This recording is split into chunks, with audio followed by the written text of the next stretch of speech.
Day 18 in a third world prison. It is April 23rd, 2025, and it is a Wednesday.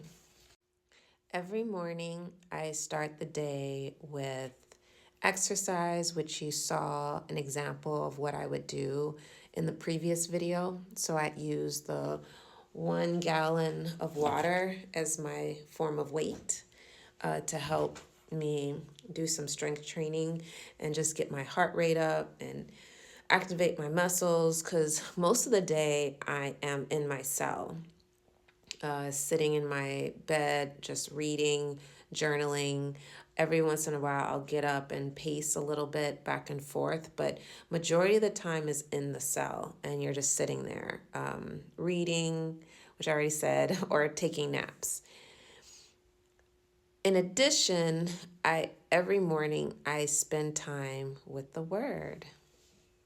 So on this morning, I read Ephesians 6, verse 10. Be strong in the Lord and in his mighty power. Resisting temptation, staying strong through trials that seem never ending. Hold my tongue when my nature wants to lash out. Obeying what Jesus asks of me, even when it feels beyond my ability. At this point, the book that I'm reading is on American history, and I just made some thoughts about what I have been reading so far and how it applies to my life. When I read American history, I know the parts of of American history that are being omitted from the textbooks, like, for example, the textbook I was reading that week. And the lived reality I see and experience over decades. I have to accept the reality versus ideology versus propaganda. It feels like money is God. Money is more valuable than human life. Money seems to have more influence and impacts the rules of our world. I have to learn to let go and navigate with wisdom, not ideology leading the way. So it's a Wednesday. There's really not that much going on. Basically, I told you what my morning routine is.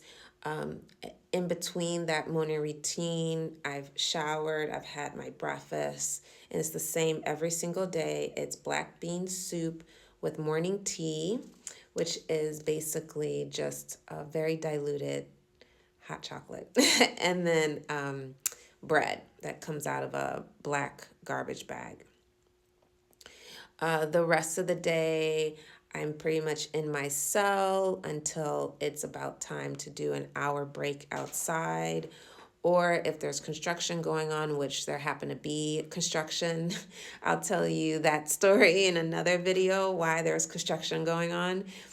So we were stuck in the recreation room during our hour break. And we all were basically waiting around for our name to be called for us to be able to have our 5-minute call for the day. After recreation, we go back to our cell, and then we're just in our cell. I'm reading and journaling. And then afternoon shower, or do we eat first? No, we eat again. And so that's typically a big steel, what do you call that? Big steel pot. It's really tall. Looks like maybe it's like, I don't know, I'm not really good with, maybe the size of 4 gallons, I would say. Holds 4 gallons of water. It's just full of like baked chicken. And then the second bucket is rice and beans. And then we probably get I think we get the tea again. It's always that diluted hot chocolate. Shortly after that, we have to take our shower for the day. And so we get our second meal of the day, approximately about 4. We have to shower by 5 at the latest. And then lights are out by 9. The radio is playing the entire time. So from 6 a.m. or 7 a.m. I can't remember. Oh, I think it's 6 a.m. From 6 a.m. until 7 p.m., you have the radio. Once 7 p.m. hits, that is quiet hours, and you're supposed to silently sit in your cell from 7 p.m. to 9 p.m. when the lights go out. So it's a very it's mundane. It's day in, day out. It's approximately the same. There's slight variations. Fridays, a missionary group will always come. It'll be either the Amish or it'll be a local Baptist church that will come and offer Bible study.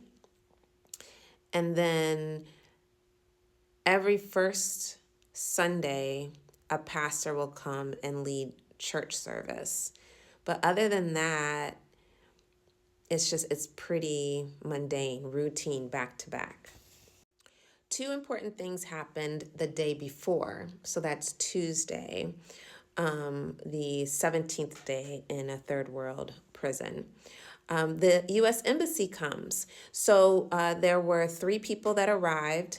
They were in the prison administrative office. So I had to go through that whole routine, put on orange top, orange bottoms, get patted down by a guard, wear handcuffs, walk out the women's prison across a dirt parking lot into the main prison, get unhandcuffed, get another pat down, and then I'm sent into the prison administrative office.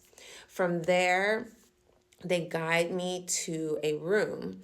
And in this room there's a back entrance and a front entrance. In the back entrance, that's where the prisoner goes. And then a prison guard sits outside of it. And then there's this plexiglass that divides the room. And so on the other side of the plexiglass are the U.S. Embassy members. And there were 3 people present. It's so interesting. Again, this woman that I was paired with, that was my U.S. Embassy representative, emphasized to me again, I don't know why she kept saying this over and over, you are not facing any criminal charges in the U.S. We just need to focus on getting you an attorney before your court case so you can get your immigration paperwork resolved, and we can send you back to the U.S. I was informed that my passport is expired and that it was going to cost me $165 to get a quote unquote temporary passport. And so this temporary passport is just basically a sheet of paper that I can take through customs and say, yes, I'm allowed to come back into the U.S. The minute I use it and cross into U.S. territory, that passport is no use to me, that piece of paper they gave me. So that was a bit of news that I learned. The other thing I made sure to do is I made sure to inform them how the Belize immigration officers had treated me. So I told them about the first 5 days that I was in Punta Gorda jail, how I was not allowed to contact anyone. I was not allowed to get a lawyer before the first court hearing, and I wasn't even allowed to speak to the U.S. Embassy. It took days for me to be able to contact the U.S. Embassy. So I made sure to inform them and report what had just happened. They seemed to take it seriously and said that they would file a report. And then and then the other second thing that happened is I got introduced to this book. Okay, I'm going to introduce it a different way. I got introduced to this book. Da, da, da, da, da, da, da, da. And this book is very significant in the journey that I entered, because on April 6th, when my daughter was taken from me, I dropped down to my knees and I asked God for forgiveness for my sins, and I asked him to please guide me back to my daughter and help me get justice. And this book played a very important role in my personal journey to deepening my relationship with God. I'm going to introduce you to this book in the next video.